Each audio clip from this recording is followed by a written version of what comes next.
Looking for something new to watch? All Media TV, the home of independent content. Subscribe now. Get your free 7-day trial. Order in and binge watch one of our series. Laugh, cry, or crawl under the blankets with a variety of shorts and features. Subscribe now. Get your free 7-day trial. Watch anywhere, anytime, any device. Go to www.allmediatv.com today.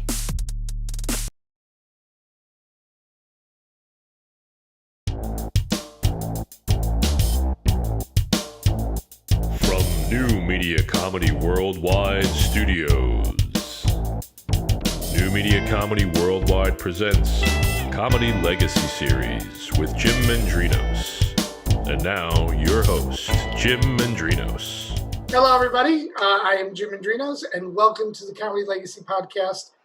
Today's going to be a fun one. We got Julia Scotti here, and Julia, you may recognize from More Funny Women of a Certain Age. You may also recognize her from America's Got Talent, and Julia has one of the most unique life stories and one of the journeys in comedy that is so fun to learn from.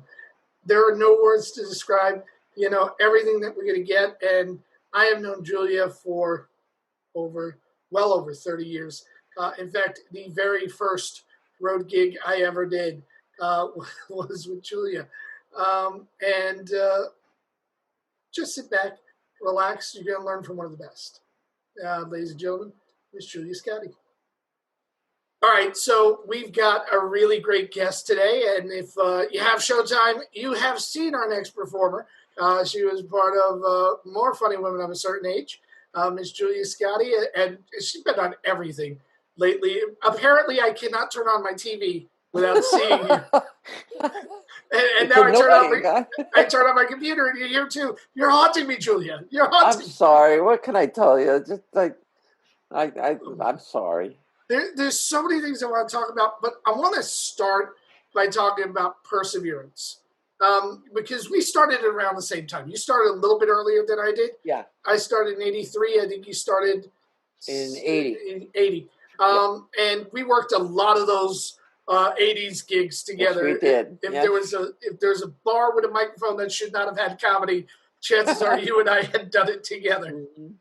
And then you went away, and there was some life stuff, and we'll get to the life stuff in a second. But when you came back with a vengeance. It's almost like, the movie Being There? Yeah. Chauncey Gardner winds up, they want to run him for president, and he has no idea what the hell's going on. It's kind of like that. It wasn't purposeful. I didn't plan it that way. Uh-huh. It's just the universe just took over in my life, and I let it. And it's here I am, Yeah, and so many things contributed to that. But here's what I want to talk, because I remember before, and working with you, and you were always a phenomenal writer. And I want to talk to you about your writing process, because your material has always been detailed and personal, which is what I love about it. But when you came back, it was like your performance went up another notch. That was purposeful. And thank you for the earlier comment, because I always felt like I was like a substandard writer before, but we can go back to that later. Okay. When I came back, there were two criteria that I had, and one was to be fearless, and the other was to be totally honest up there, and I've tried to adhere to that, since coming back, and I think I have. Yeah, and in watching what you're doing, there's a whole lot of boxes that I look for in a performer. Movement, connection to material, facial expression, and you upticked in all of them. Did you work on it, or was that just commitment? It's funny, coming out as transgendered gave me a freedom that I didn't have as Rick Scotti. When you're living a lie and you're hiding stuff, you're always suspect. Every movement you make is suspect. Is that too feminine? Is that too, too gay sounding? I mean, so I always policed myself in the old days. Mm-hmm. Now, My life's an open book. I have nothing to hide. So that might be, why you're seeing those things now. Well, that's great. So we need to talk about this because when we started, comedy was not very enlightened. Comedy was, you think? a little bit gay phobic, a little bit, misogynistic. Myself included, by the way. We all did it. I mean, there's jokes that I did about the AIDS epidemic that I wish I could go back and write with the knowledge I have now. That's one of the unfortunate things about comedy. It is of the moment. Well, yes and no. I mean, I never did AIDS jokes. I didn't find that. Yeah. But I get what you're saying. And, there's a part of the comic psyche that just, I call it the Lenny Bruce gene, where we all wanted to be Lenny Bruce. And that we may have misinterpreted what that meant. Oh, yeah, we did. Yeah, and we just thought being outrageous and being, quote, edgy but we left out the art of being a stand-up too. Yeah. And I think that may have said something. So nobody holds you responsible, Jim. No, well, the cancel culture will eventually someday. That's just the way the world works. But I always tell, young performers, you're going to write some stuff you're going to regret. You're gonna do some bits that years later you're gonna go, what the fuck was I thinking? Yeah. But your job is to grow and to do the best you can at that moment. And I think we were all in that place. But what I wanted to get to at that time was, because this isn't something you came to overnight. You didn't just wake up on the Tuesday and went, I'm transitioning. This is something that obviously was important to you and weighed on you. What was it like having to kind of keep quiet when you're hearing all those homophobic jokes or all those, Interestingly, I didn't know that I was transgender, because back then, don't forget, I'm out 20 years now. And back then, there was no information. There was no internet to speak of. There was nothing. So I was out there, flying around like, all alone. For years and years and years, I thought I knew something was, quote, wrong. And I thought I might have been gay. And I that was my big secret, even though I wasn't. And every time I ventured into that world, it was always disastrous.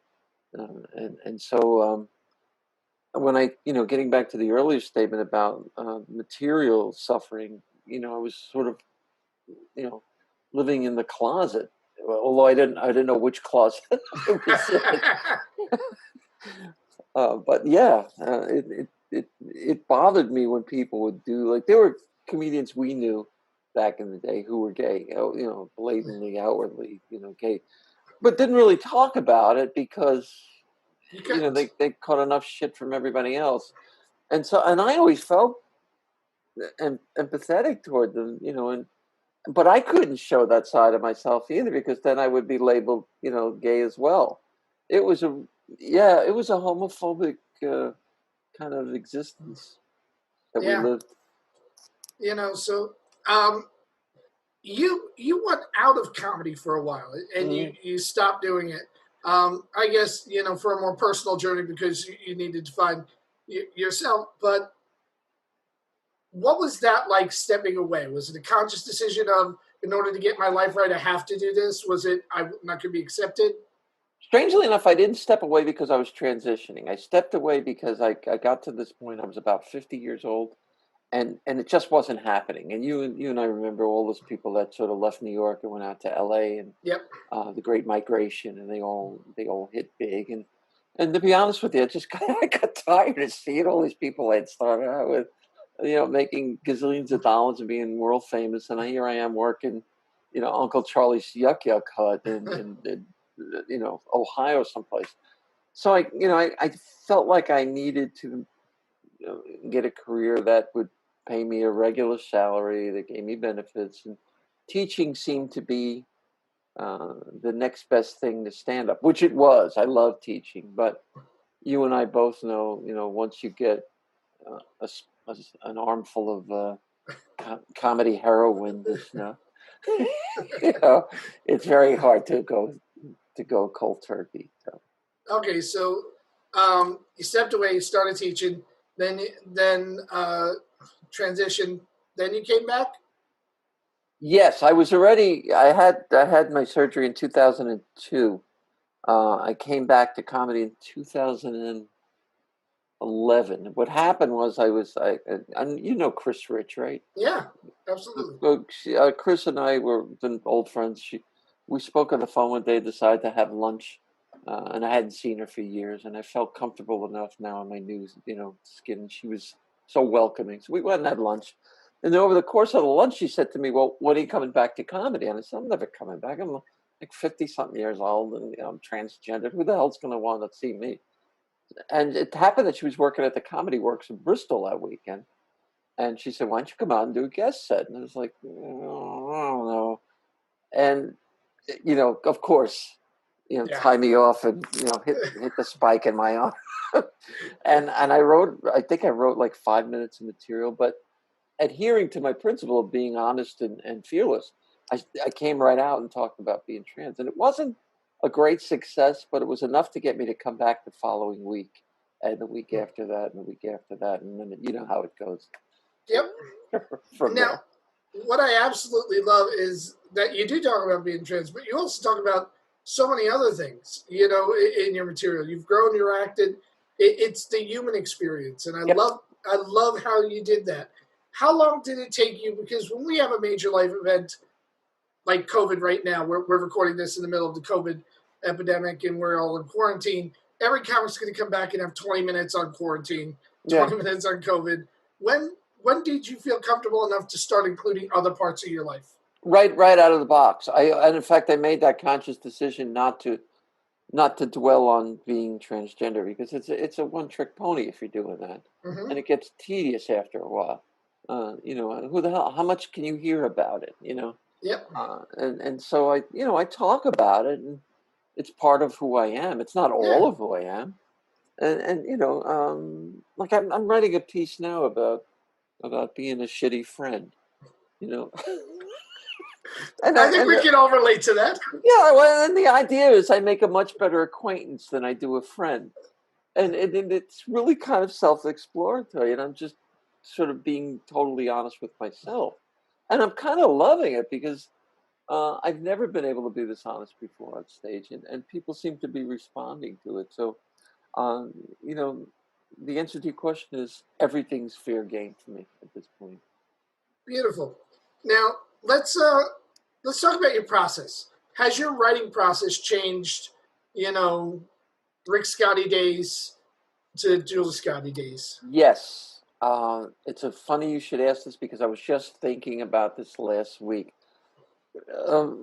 Up until about a year ago, really, I was following the old Rick Scotti method of writing comedy, which was get an idea, go out on stage, work it out, keep honing it. But then what happened was, after AGT and after Showtime, the level of expectation, the level of performance expectation went up.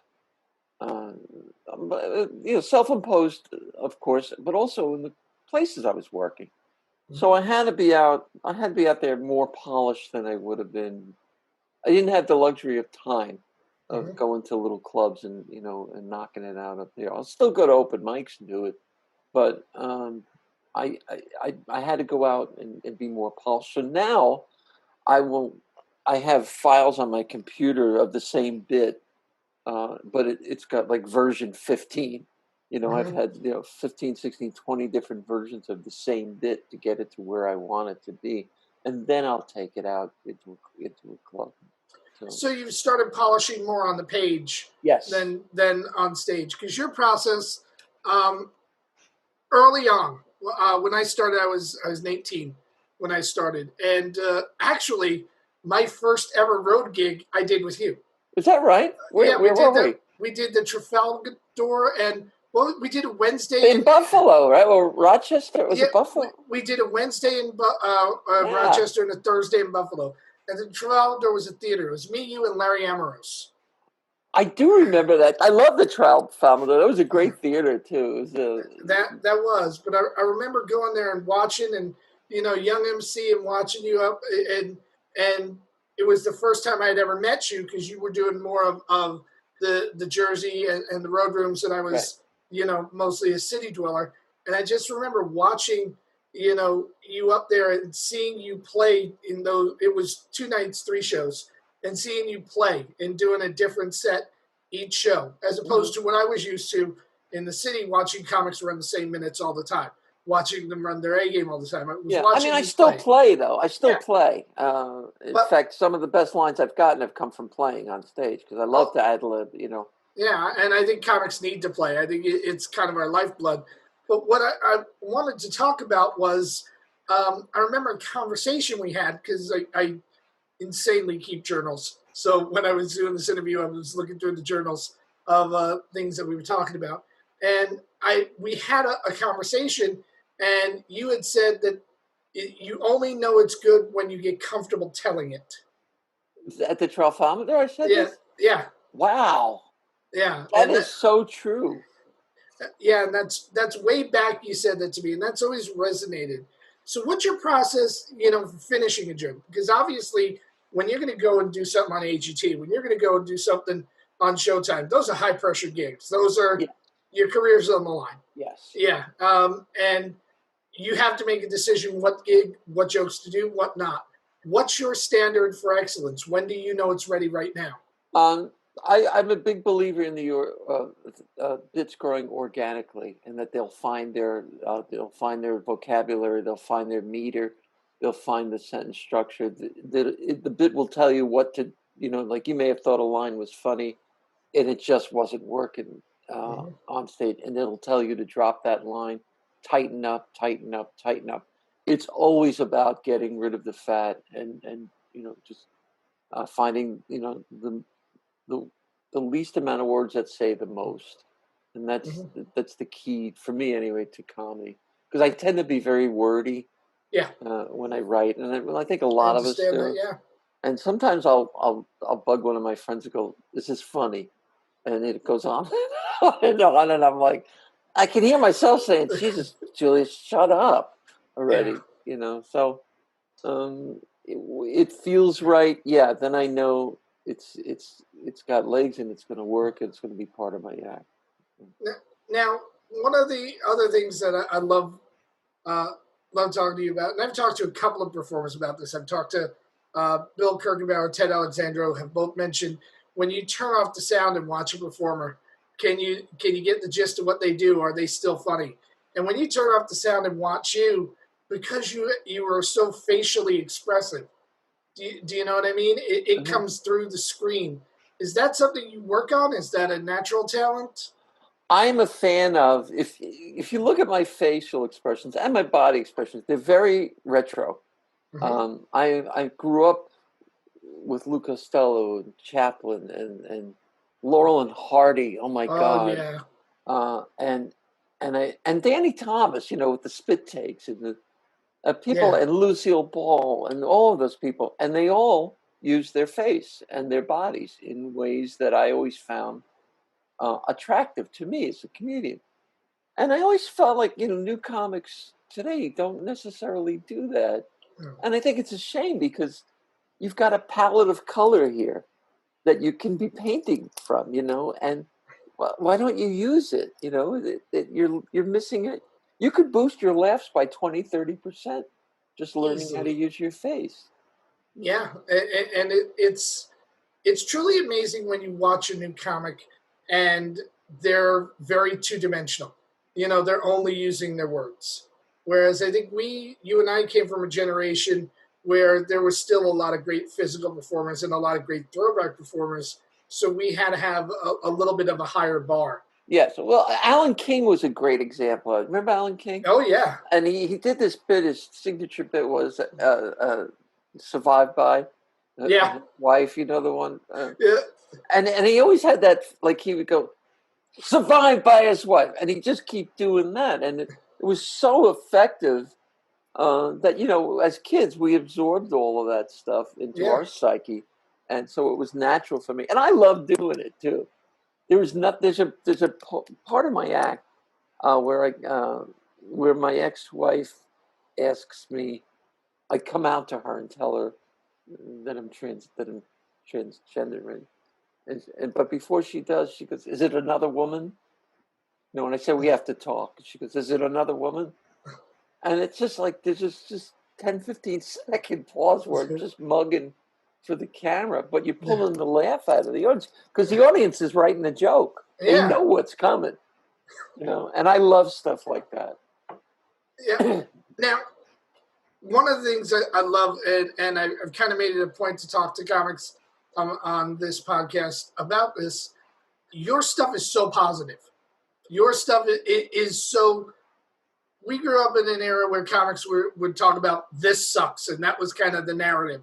But you don't do that. You're talking a very positive place. You're talking a very positive journey. It would be really easy for you to have dwelled on all the shit you must have taken in the transitioning, but you don't. You make it your personal journey. You pay attention to it, but you make it more about the positive. Is that a decision? Yes. If I were to go up and bitch and moan about how the world has treated me, you're gonna just go, "Oh, Jesus, not her again! I can't listen to this anymore." But what I want people to get from me as a trans person is that my experiences are the same as anyone's. I'm no different than anyone. Don't think of me that way. Let me share what I've been through with you. I have that on my wall, and you can't see it, but I just put this up last week. Bill Persky, remember Sam Danoff and Bill Persky, great comedy writer. Yeah. Bill Persky said that to write great comedy, you have to, number one, start with the truth. Number two, stay human. Number three, don't reach for ugly. And number four, be vulnerable. And I was like, I do all of those things just naturally, but to hear him put it into words, I was like, I got to put this on my wall. Because it works for me. That be vulnerable, I think, is the hardest thing for a comic to approach. Oh, God, yeah. Yeah. Because we're up there alone ourselves, and it's kind of our job as a matador. It's us against the bull of the audience, and we don't want to get gored. So that's an interesting analogy. I think of us as reporters. You think of it as more like a... I think it's a combat sport. Interesting. I never felt like that. I never felt like it was. Yeah. Really? Yeah, never. Now I need to talk to you about this. You just feel like we're reporters. You feel like we're observational and a little bit outside, just reporting on the details? I feel like we report on the human condition through a comedic lens, like Will Rogers did, or Mark Twain did, or any of those people. I never felt like it was a combat sport. But here's where I feel it's combat sport. I feel the audience is judging everything through the perception of their own, for lack of a better way of saying it, uneducation, their ignorance. When you're talking to somebody, they have an opinion, and most opinions I find are forged in ignorance. Yeah, and see, I take it as when I hit the stage, I want to reach out my hand and go, "Hey, come on, let's go for a walk. I want to talk to you. I got some great stuff I want to share with you." You don't have to agree with it, but we'll have some laughs. This is a great conversation because I've always looked at it, and I have a truth that I want to share with you. You're free to reject it. I'm not saying that I have to win, but I'm saying I have to be heard. And that's where I'm looking at it as combat, because you're looking at it as more, I'm going to give the information out, and whoever hears it, and I'm looking at it like, all right, I'm on stage now. You will hear this information. I think it's a difference in approach. I absolutely think it's a difference in approach, and I felt like, especially coming back, that I was not going to appeal to everyone because I'm trans and because there was a certain built-in prejudice against that. So my feeling was, all right, I'm going to perform for the people that want to be in my show, and I'm going to draw my audience to me, that segment of the population that finds me funny. The others will go someplace else and find something that's funny for them. In the beginning, that wasn't possible because I had to work to whoever, wherever I was. It's a little different now because I have some sort of a track record. And believe it or not, the AGT thing, the line about fuck that, which I did not want to do, dropping the F-bomb, but it turned out to be such a plus for me because people still come up and talk about it. And so they're hearing, their head's more open to what I'm saying, I think. Yeah, let's just talk about that. You did not want to do that line. So obviously that was a joint decision with the producers and whatnot about that. Yeah, the producer, right before I went on stage, he was British. He's a British guy. And his name is Nigel. Right? And he was like, Julia, are you going to do it? I said, no, I'm not going to do it. I had an alternate joke, which I don't even remember now. But he said, do it. They'll love it. And I thought, all right, this guy's been producing this show for 12 years. They're probably looking at me as human cannon fodder at this point. They don't care if I go down in flames. But I have to trust him. And so when I got out there, you know how we make those decisions in our head, like on the split. There's a whole board of directors up there making it. Oh, yeah. You know what I'm talking about? And it wasn't until I got to the joke that I said, I'm just going to take a deep breath and go for it. And I did, and the place went nuts. So, yeah. What do I know? Now let's talk about that, because to some degree, I do think you got kind of a raw deal from AGT. You do you really? I think you should have won. Won the whole damn thing. I knew I wasn't going to win. Well, I don't think you were going to win, but I don't think it was because of talent. I think the crew you went up with, you were the most talented person in that crew. And if it's a talent competition, most talented person should win. So in my opinion, I think you got a real deal. But two things. One, I like you and my friend. So, obviously I'm going to root for my friend. And two, I'm always going to be partial to the comics. So I also understand where I might be a little skewed. But, I always feel that shows like that are, for us, a popularity build, but that comics can't ever really win. When you went in there, did you have an expectation of winning, or was that just building brand? All I wanted to do was get to the semifinals. I knew I wasn't going to ever get to the finals. Okay. I got to the quarterfinals, and I knew I wasn't going to get to the semis because when I started to look at the YouTube replays of the night before and the comments, and don't forget, that's Middle America. Oh, yeah. Christian white America is voting on that show.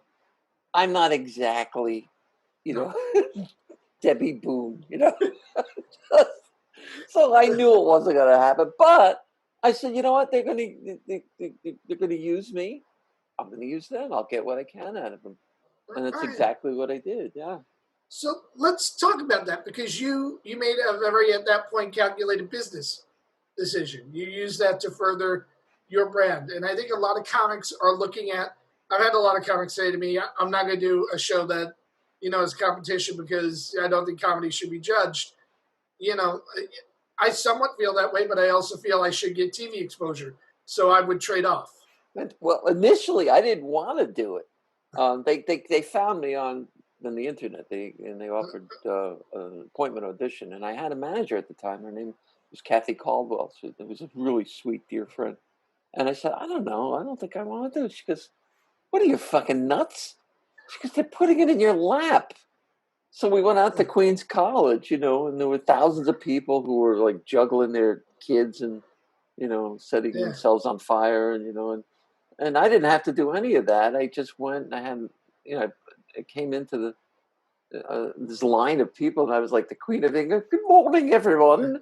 And I went and I did my audition. That's how I got it. But I didn't watch the show before, and I don't watch it now. I just don't like those shows. Yeah. But when you made the decision to go on, though, you threw yourself into it. I mean, of course. Yeah. I got 13 million people watching me. Yeah, I'm not going to fuck that up. I want to, when am I going to get that chance again? And it was about, coming out too, because they left it up to me as to whether I wanted to come out. And I said, well, if I come out, I'm not doing it until I do my set, because I don't want to be judged. I don't want any kind of sympathy from anybody, right, or animosity toward me for being trans. So I did the set, and it went pretty well. and you know, and I still wasn't sure if I was going to come out. But Howie asked me, and I said, "What the hell? Maybe I can help people by coming out." Mm-hmm. Now, do you because that is something you are a role model, whether or not you want to believe you're a role model. You are. You're fearlessly talking about your experience transitioning. Do you feel an obligation? Do you feel an extra pressure with your comedy because of that? It wasn't until I AGT and I started to get emails from all over the world, from parents, and from trans kids, from trans adults, that I realized how much this meant to them. I guess you can liken it to an African American person seeing another African American person on TV in a lead role in the 50s. You just didn't see it an awful lot. I take what I do very responsibly and very seriously in those regards, and I advocate for the trans causes whenever asked, and sometimes whenever not asked. But I just had a girl write me a fan mail. She'd seen the Showtime thing. Actually, her mother wrote it. The mother's a lesbian too, but her daughter's a lesbian, and she's getting all kinds of crap at school and from her father. And the mother just said, "Would you please maybe just send an autograph?" And I wrote her a letter. That's the kind of stuff I can do. I'd like to do more. But I do what I can. Yeah. So I do take that as a responsibility. Yeah. Now, your material, and this is going back as far as I know you, you don't really delve into politics. You like staying personal. I mean, because of your very nature, you are political. But you think? Yeah. It's not like you're on stage like, screw this politician, fuck that guy. You very much, if it does not have a personal connection, don't really incorporate it into what you're doing. And now you're kind of thrust on, people rightly or wrongly looking at you as a symbol, as a cause. When you're writing, how much of that has crept into, I don't want to say this because I don't want to give other people ammunition, or I don't want to say that because I don't want to give people the wrong idea, or how much of it has remained, no, I'm Julia, this is my truth, I'm just going to say it? I think that's the latter there. I mean, it's my truth. And if you can't handle that, if you can't handle the truth, fuck you then. I most of what I do anyway is non-offensive in a political sense. Right. I'm very political in my personal life. Right.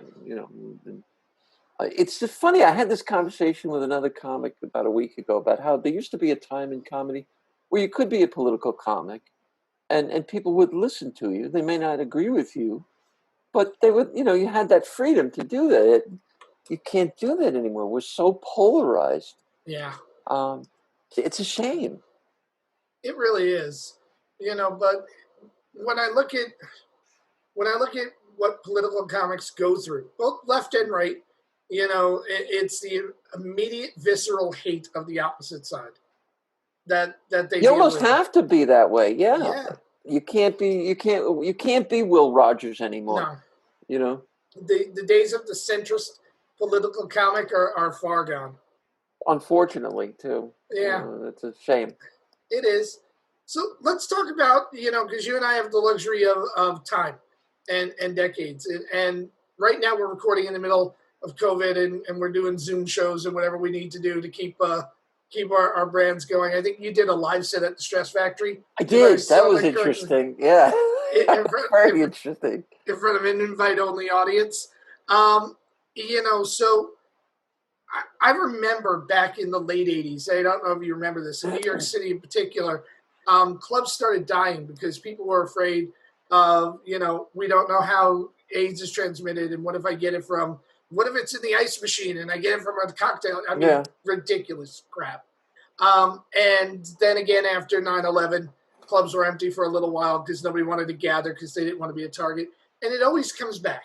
It always comes back and flourishes again. Why do you think comedy is so resilient in pop culture? It's a good question. I think we I need to think about this for a second because I don't want to, because my cat wants me to think about it too. I think comedy, again, goes back to that reporting thing. And I think we're the voice of a lot of people who have no voice.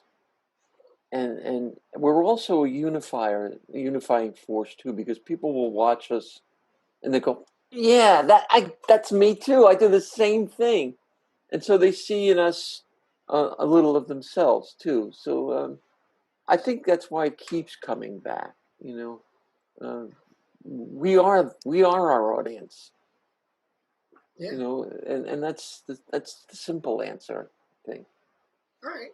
So there's also in your career, you haven't done that much in terms of acting. You haven't done that much in terms of, branches outside of stand-up. You're one of the few pure stand-ups that I can point to. You didn't come in here to get a development deal or a sitcom. I'm sure you'd take it if it were offered to you, but sure. Yeah, but that never seemed to be your goal. What was it that got you into stand-up, and why are you so singularly focused? I wanted to be a stand-up since I was about 7 years old. It was a calling, and I wanted to be Lou Costello. As a kid, I grew up in Jersey. Lou was from Jersey. I tell this story. I was walking home from kindergarten one day, and I had to pass this bakery, an Italian bakery, Vesuvius Bakery, and just the smells were wonderful coming out of there. And I'm walking home one day, and I look through the window, and I see a picture of Abbott and Costello, and I'm like, oh my God, my hero, and it's signed. I'm like, brush with show business, and I think that planted the seed for me. And I loved. You asked earlier why it's so resilient. For me, those comics spoke to me. I was having such a horrible childhood, really bad situation at home, but the comics, the Ed Sullivan comics, made me laugh. The Stooges made me laugh. They made me feel better. And that's what we do. I mean, how many times, I don't know how many times this has happened to you, but I've had over my career, a bunch of people come up to me after the show. You go, I just lost my parents. I went through a horrible divorce. I just had a mastectomy like 6 months ago. I so needed this. And that's another reason why, it's so resilient. Because we do make people forget for a while. Yeah. I think young comics forget that. I think young comics are so wrapped up in, I need to get 8 laughs on this set or it's not worth it, that we don't realize that there's a greater good, that's attached to what we do. Well, the laughs per minute thing haunted us too when we started, Yeah, and, it did. Star Search was like that, weren't the original Star Search? Oh, yeah. Remember, and it's like, what the fuck does that need, laughs per minute? How about if the whole set is just funny? Doesn't that count for something? Apparently it didn't. It didn't. No, it did. And it's still that way, though. Yep. But I do want to talk about, because when I watched the AGT sets, they were really tight, really regimented. You only have, I think, 90 seconds, so they have to be. Yeah. And then I get to watch you unfurl in Funny Women of a Certain Age, More Funny Women of a Certain Age. I want to get the right special so people are looking for you. You got to unfurl and you got to relax and to have fun. What's it like prepping for those two vastly, drastically different kinds of shows? Well, remember, I think that version of the set was version 18 or 19. And what happened was, when they cut it, they put me in the middle. But when we actually did the taping, I get there that day, and Carol Montgomery, who I adore, said to me, by the way, you're closing the show. I'm like, what? I'm following, Leifer and Caroline Ray and all these heavy hitters. Yeah. I'm like, no, I can't do that. She goes, but I believe in you. You can do this. I know you can do this. And believe it or not, that kind of carried me through. As much preparation as I did, it was knowing that she had that faith in me, that I could carry it off, that made it as successful as it turned out to be. Yeah. but an awful lot of rehearsal too. Yes. All right. So how much? I don't think comics realize when they see a comic on TV, and I know I didn't when I first started. I saw Freddie Prinze on the Tonight Show, 19-year-old kid, and I'm thinking, oh, it must be easy. I didn't see the 300 sets he did to get to that point. How many times do you think you ran that set before you did it that night? Oh God, in public I must have ran it about, I would say, at least 20 times. At home, probably close to 100.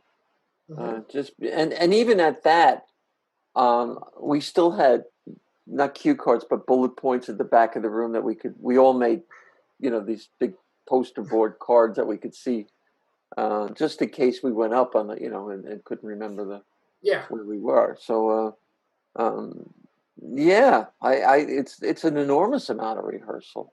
Why would you not? I mean, you got this. Whatever you do on TV is permanent. My AGT stuff's going to be there for, I don't know, forever, I guess. Yeah. And it better be good. People call back on, this is shit. How did she ever get anywhere? Now, you have a fan base online. You have like an active, loving fan base.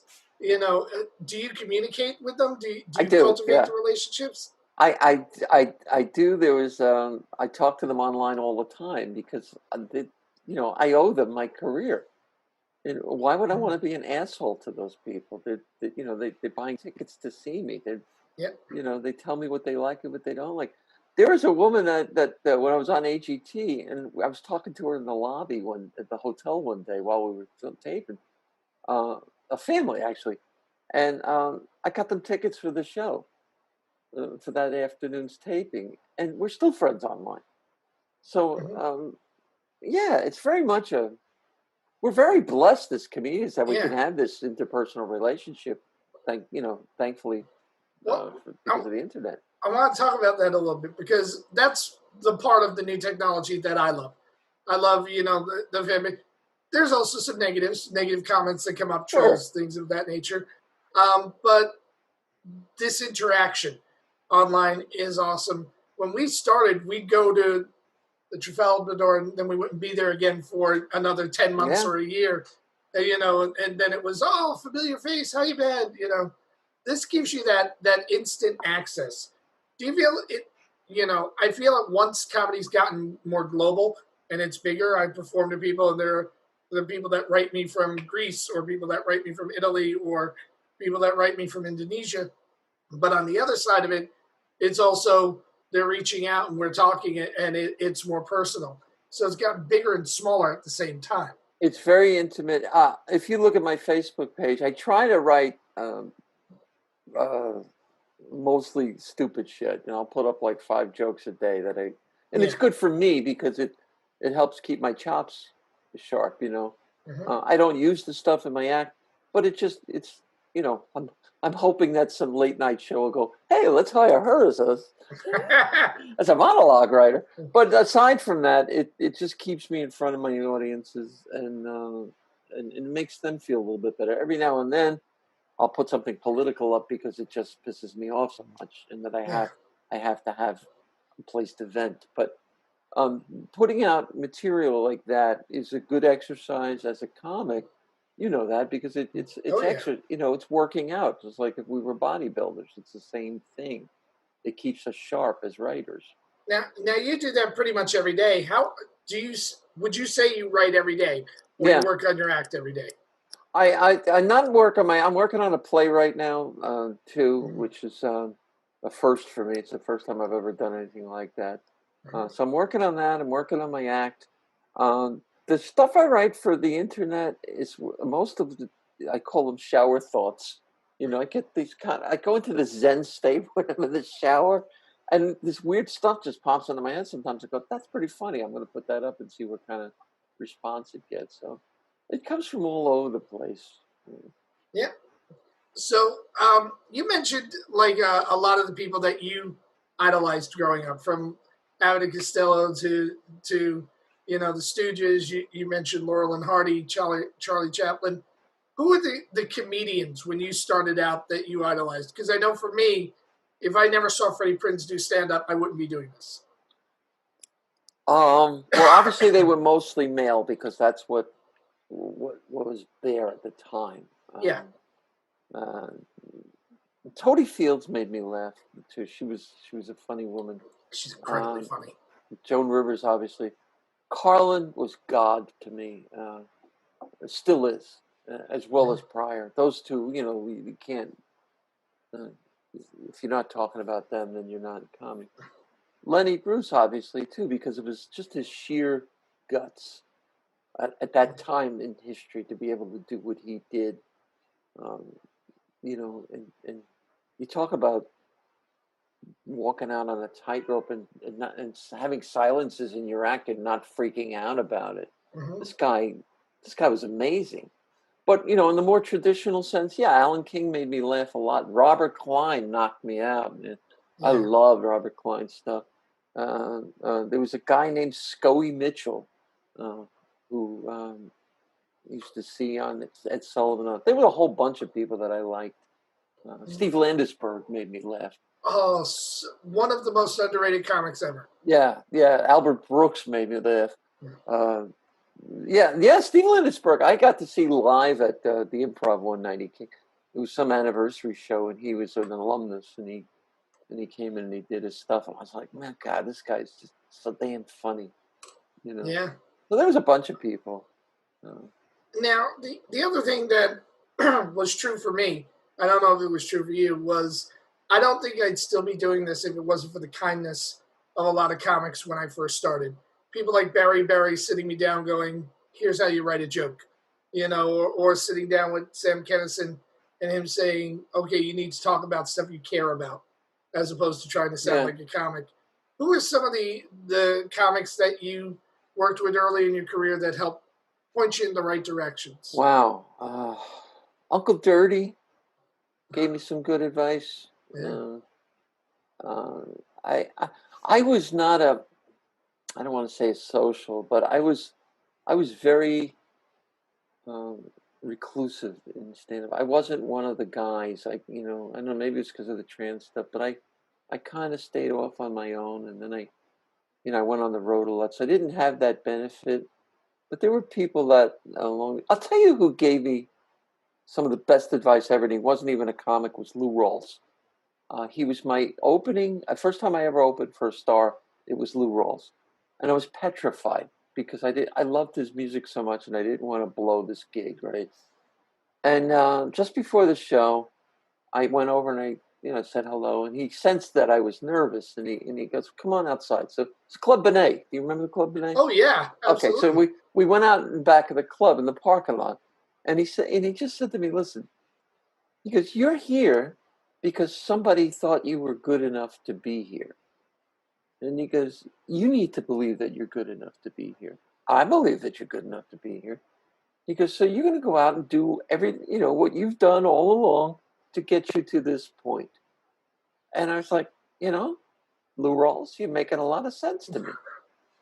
And that probably was one of the greatest pieces of advice I ever got. And he was right. Yeah. And every time I've been in a situation like AGT or the Showtime thing, I hear his voice in my head saying, "You're here because somebody thought you were good enough to be here." And that goes a long way for a young comic, even an old fart like me. Yeah. Let's talk a little bit about that self-doubt, because I think comics, we're our own worst enemy. I know I am for me. So that nagging thought of, I'm not where I want to be, I'm not good enough.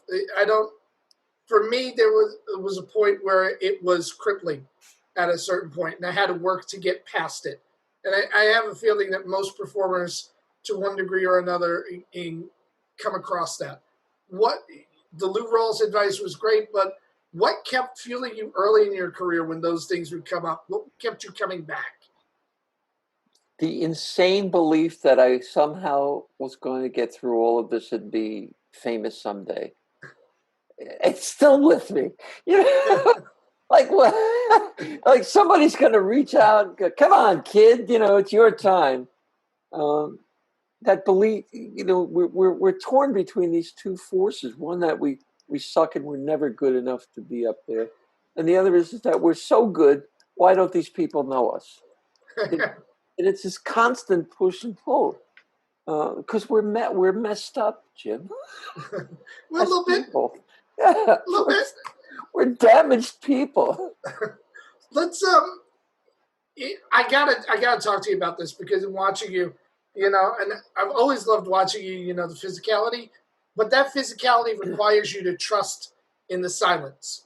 When you're using your facial expressions, you have to trust that the audience is going to pay off in a laugh and go where you want them to.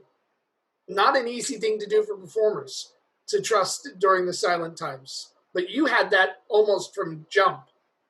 Well, you learn how to command. You're in charge. You're the pilot of this plane or this ship, whatever. So you're kind of moving them where you want them to be, and therein it becomes combative, because if I look at an audience, I'm expecting a certain reaction. That's what I want. Yeah, give it to me. I've gotten to the point where I can cajole them and get it out of them. Sometimes, rarely, it just sits there like a dead chicken or something, and I'll start laughing because, all right, you got me. It ain't gonna happen on this joke, and move right along. You just keep moving. But most of it is demanding what I want, on stage, commanding it. Now, was that something you came to early in your career? I watched people that I thought, when I first started work, like Chris Rush was like that. Oh, loved Chris Rush. Oh my God, he just came out and bam, bam, bam, bam, and he just dominated the stage. I'll tell you who else did it for me too. Dan Vitale.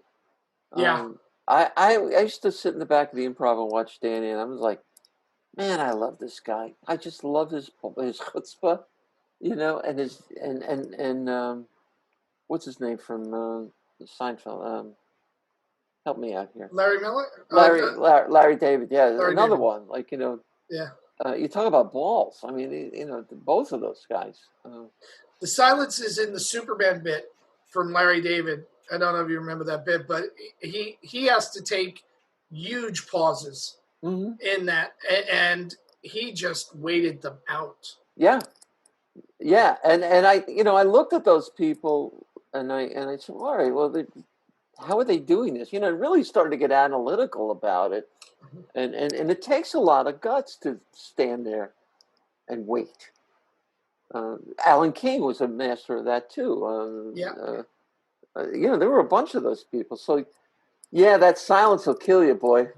But once you get over it and get to the other side, it's orgasmic in how much fun it is. All right. So I also want to talk a little bit, because there's some negatives, of the new culture as well, and there's some stuff that people have written about you online that I literally want to find out where they are and beat their asses, and it gets taken down very quickly on websites, but we do have to deal with shitty comments all the time. Do you read them? Do you let them get to you? I made the mistake after the first AGT appearance of going to YouTube and wanting to read the comments. And for the most part, they were very positive and supportive. But then I started to see, well, that's a guy. I knew it was a guy right away. He's a guy, he, not she. And I really was like crying. I mean, it was so hurtful.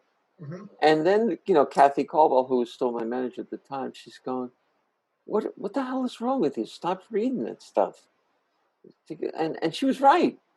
And now, if somebody were to say stuff like that, I would just turn to them and go, okay, but I had 3 appearances on NBC. Do you?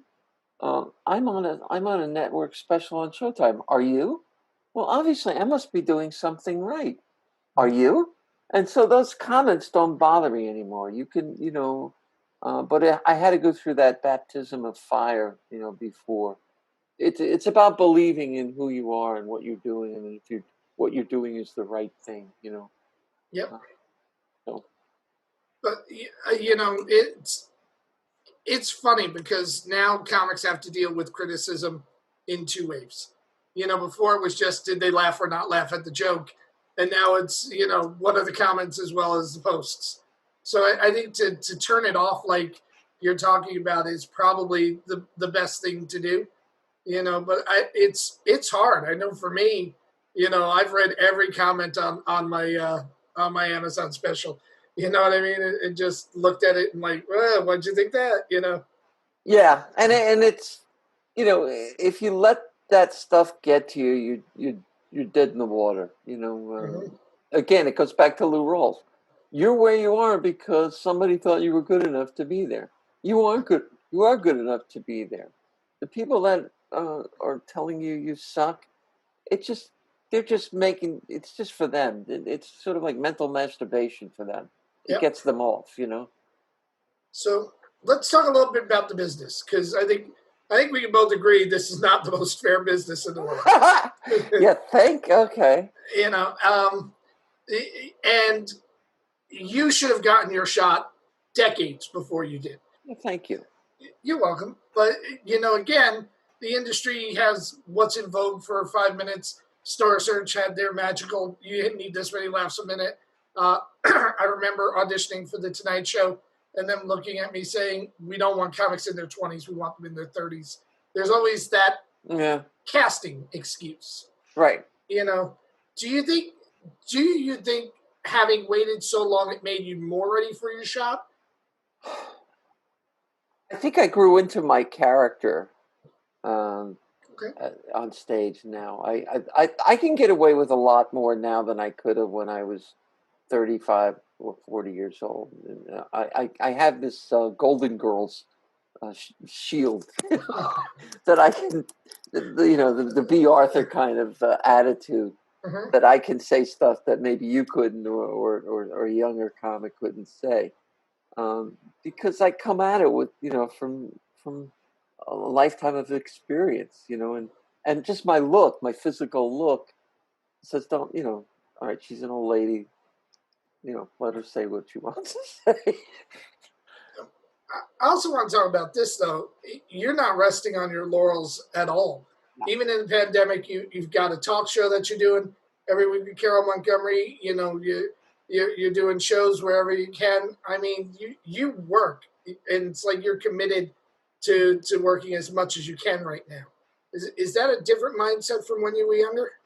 A little bit. I'm, after the heart surgery, I when you come that close to dying and survive it, every minute of your life is a lot more precious, and so I take advantage of nothing.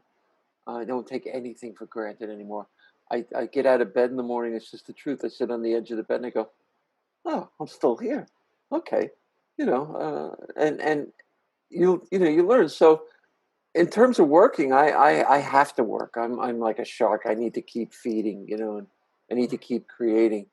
I acted for the first time this year. In a movie, a short movie, a student film, but I got the lead in it, and it was kind of cool. I think I'd like to do more acting. So I always want to work. I always want to expand. I always want to do new stuff. I'm not done yet. Good. I do want to talk a little bit about movies because you were also the subject of a documentary. Yes.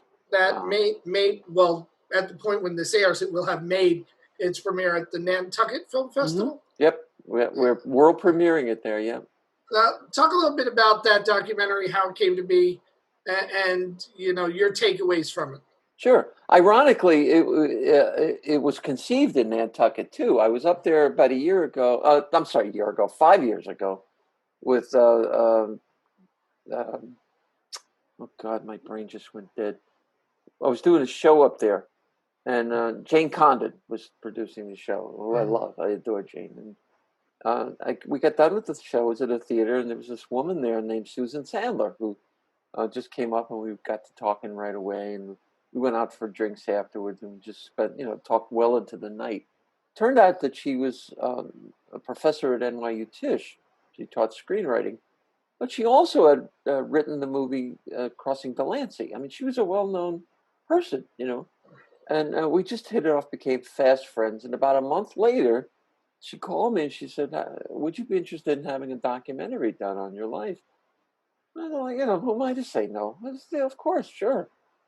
Never thinking it would actually happen, because you know how people promise us stuff all the time, and you go, yeah, okay. Well, turned out she was serious, and film crews started showing up in my life, uh, uh, taping all this stuff. And so again, 5 years went by, and it finally was finished this year. And it's premiering where it started in Nantucket. It wasn't planned that way; it just happened. So it's kind of exciting, Yeah, it's really exciting.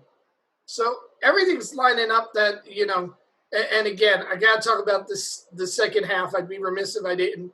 So many comics lose hope. So many comics, start out and, I talked to Rich Scheidner. It is a perfect example. Who's talked about he dropped out for a number of years because he felt like I was in my 30s. I had a couple of shots. It didn't pay off, so I felt it was over for me. You're proof positive, to me, more than a symbol for, for the trans community. You're a symbol to the comedy community. You worked your ass off for decades, and it's finally paying off, and I'm positive we all wanted it when we were 22.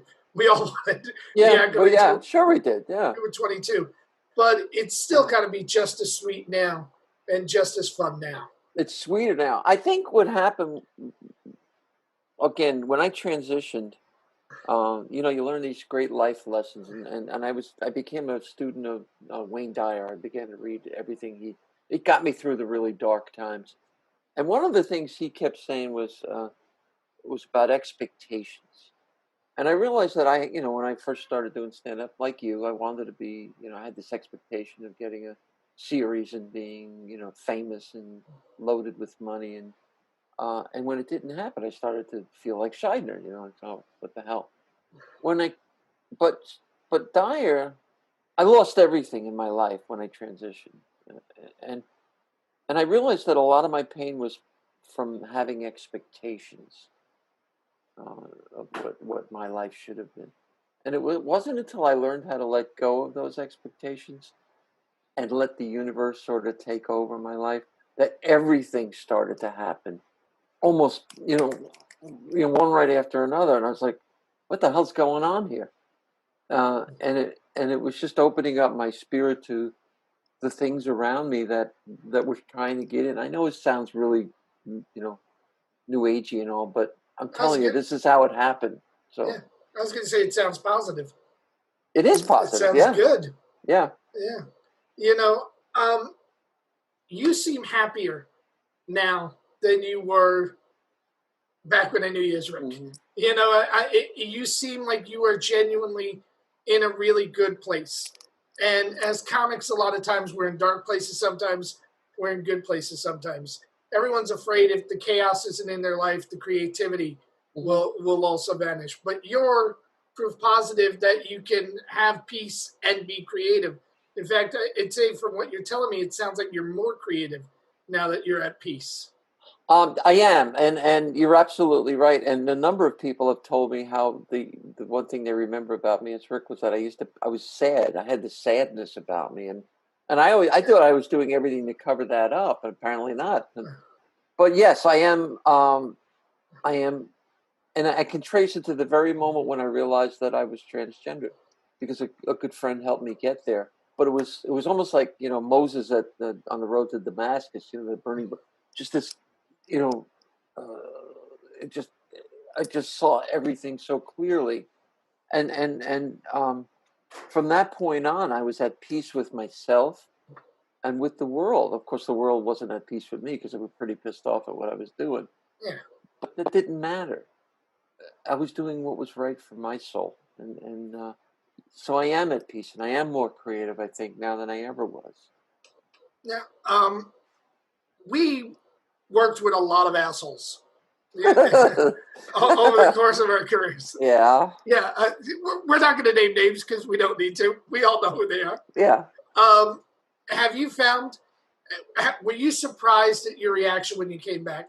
People's reaction, was it more accepting, or were the assholes still the assholes? And if they were, they didn't come out and be assholey to me direct to my face. I'm sure they were behind my back. They were saying whatever they were saying, and what am I gonna do? I can't get crazed about that. Most people, Chris Rich was a perfect example. We went and had lunch at this restaurant, and I said I had to get up to pee, and she goes, "I'm coming with you because it'll be the first time we could ever pee together." And it was just. It was just that kind of stuff. That kind of acceptance was wonderful. And there were people that, weren't exactly overly friendly to me. And in fact, one of them last night online referred to me as Rich, and I've known this person forever. And you know who it is too, but I'm not going to name names. Yeah. And I just unfriended him. You have to. Yeah. Yeah. I asked him, and I said, "Will you stop? Take that back. Take it down." And he wouldn't. I was like, "Well, fuck you, man." Yeah, but you've also been very patient because I know a couple of people who slipped in and said Rich, and it was a correction. I think you also take pains to weigh, is this person being an asshole? Is this person just historically, just not there yet? I get that, and a lot of people who knew me before, it took them a while to get used to it. And I'm perfectly fine with that, and I totally understand it. I'm not gonna rip you a new one because of that. Yeah. I have a friend from childhood who still insists on doing it purposely, and that makes me angry, and I don't talk to him anymore because of it. But no, I mean, my own family had trouble adjusting, so I would have had trouble adjusting. Well, it's fun to see a new fan base watching you and discovering you for the first time. But you've been very kind with your time, and we've been talking for over an hour. And I did have just a couple of quick things I wanted to get before we leave. We got you and I have, the perception over time. What is it that you wish you would have known back when you started that you learned during your journey as a comic? That nothing happens on my own schedule. That you have to just let the world take you where it's going to take you. There's no timetable. Okay. Mm-hmm. Not all of us can be Seinfeld. Yeah. And not all of us want to either. We all want our own individual charities. But I also want to talk about, because the one thing, lots of car rides with you. You were always generous giving me a lift because I was one of those New York guys that didn't have a car. And we took a long gig out to Pennsylvania one time. I think we were working, if I'm not mistaken, it was some horrible gig in Lancaster where we spent a weekend. Okay. And we did nothing but talk about comedy and talk about the comics we loved. And that's pretty much what comics do on car rides. We talk shop. Do you still love comedy to that degree? Do you still love? Maybe more. It's everything I know about life I learned from comedy. Every value I have in my life is the result of doing comedy. I love it more now than ever. I think you do too. Oh yeah. Yeah. Yeah. So, if nobody's ever seen you before, if nobody's ever followed you, if this is a comic's first time getting to learn you, or an audience member's first time getting to learn you, what's the first thing that they should watch? The one thing that you say, I'm so proud of this, you should go watch it. Oh, wow. I can't think of one thing. I really can't. Wow. Oh, that's a terrible question, Jimmy. I'm sorry. I can't answer that. I don't know how to answer it. Okay. I would say for me, having known you all these years, I got such a kick watching your More Funny Women of a Certain Age segment, just to see you let loose. As much as I adored seeing you on AGT, I just loved seeing you do what you did, untethered. untethered to a lot of rules. Well, thank you. I really do appreciate that. I've gotten such good feedback. And yeah, let me tell you about Carol Montgomery before we go. That was the second show. That was the second special. I was scheduled for the first one. Yep.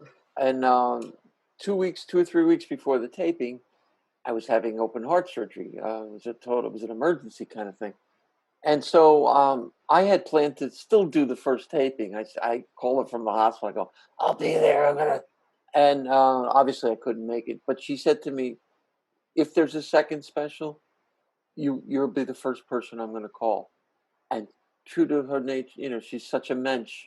Absolutely called me. And I'll love her forever for that. She's just such a good human being and a good friend. Well, we gotta do this again at a later point. We gotta actually I need to get a round table of guys and talk influences, because you're mentioning some people that young comics need to be aware of. So I'd love to get you in for that eventually. What is your website? What are your social media handles so people can follow you? www.juliascotti.com, Scotti. Julie Scotti 4 on Twitter, and you can find me on Facebook, and you can download my album. What the hell's the name of my album? Hello, Boys, I'm Back. Like on Pandora. It doesn't even cost you anything. Beautiful. But I still get paid.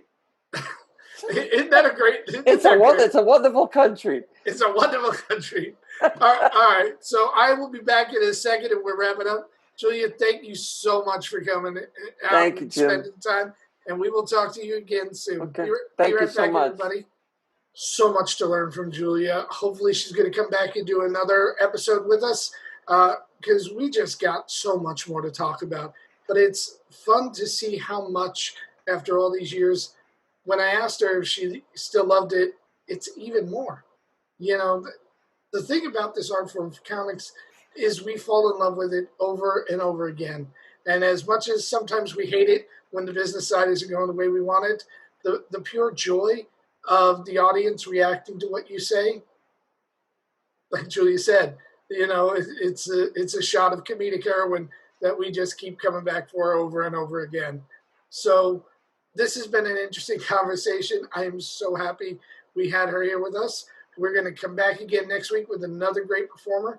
For everybody here at the Comedy Legacy Podcast, from Julia Scotti, our guest, to the crew, John Regoris, fearlessly editing this, and everyone here at New Media Comedy. Please listen to us every Monday on YouTube. You can see our guests. Or if you just want the podcasts, we're available wherever podcasts are. When you go and download them, please subscribe. Leave a comment. We really do appreciate that. Until next time, guys. Comedy Legacy Podcast. I'm Jim Andrinos. Goodbye, everybody.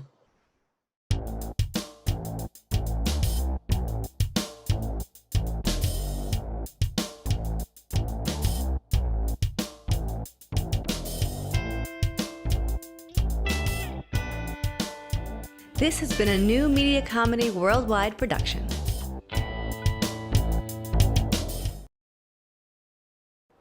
Thank you for watching the Comedy Legacy series. New episodes air every Monday at 9 p.m. Eastern on New Media Comedy TV YouTube channel. Don't forget to subscribe, and we'll see you next week.